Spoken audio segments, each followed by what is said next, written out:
संसद को संसद भवन आसुची लाइव चित्र बर्तमान नजर पकाइबा। इस सदन का आप प्रति जो गहरा विश्वास है और बीते हुए कालखंड में आपके अनुभव का जो सदन को लाभ मिला है, सबको साथ लेकर चलने का आपका जो प्रयास रहा है, उसको एक प्रकार से सदन ने आज एक मोहर लगा दी है और ये अपने आप में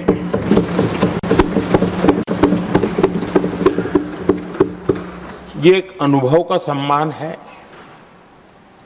एक सहज कार्यशैली का सम्मान है और एक सहज कार्यशैली की स्वीकृति भी है। हमने सबने हरिवंश जी के नेतृत्व में सदन की शक्ति को और अधिक प्रभावी होते हुए भी देखा है और मैं कह सकता हूं कि केवल सदन की कार्यवाही का संचालन ही नहीं, वे अपने जीवन के जो भूतकाल के अनुभव है उसको भी बहुत ही सटीक तरीके से सदन को समृद्ध करने में उपयोग लाते हैं। उनका ये अनुभव पूरी कार्यवाही को, संचालन को और सदन के माहौल को और अधिक परिपक्व बनाता है। मुझे विश्वास है उपसभापति जी का नया कार्यकाल उसी भावना, संतुलन और समर्पण के साथ आगे बढ़ेगा और हम सबके प्रयासों से सदन की गरिमा को नई ऊंचाई प्राप्त होगी।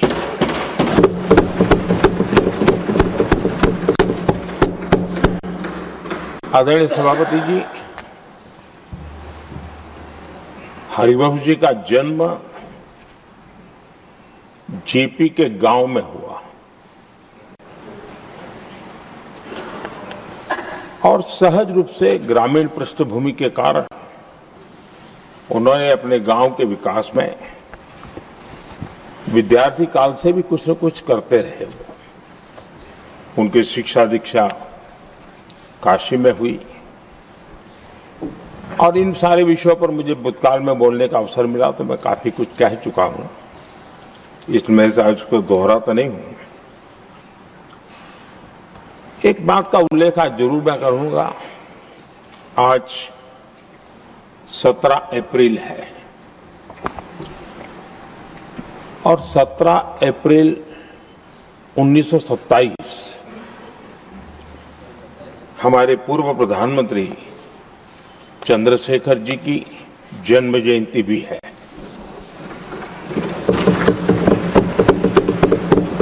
और विशेषता ये है कि आज 17 अप्रैल को आप जब तीसरी बार इस दायित्व को संभालने जा रहे हैं और वो भी चंद्रशेखर जी की जन्म जयंती पर और चंद्रशेखर जी के साथ आपका जुड़ाव, उनके प्रति आपका लगाव और एक प्रकार से आप उनके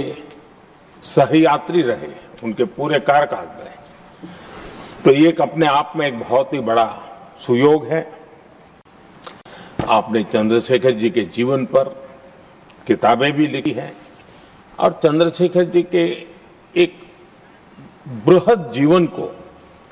नई पीढ़ी तक पहुंचाने का एक बहुत बड़ा काम भी आपने किया है और इसलिए आपके लिए एक बहुत बड़ा विशेष अवसर बन जाता है कि चंद्रशेखर जी की जन्म जयंती पर आपका तीसरा कार्यकाल का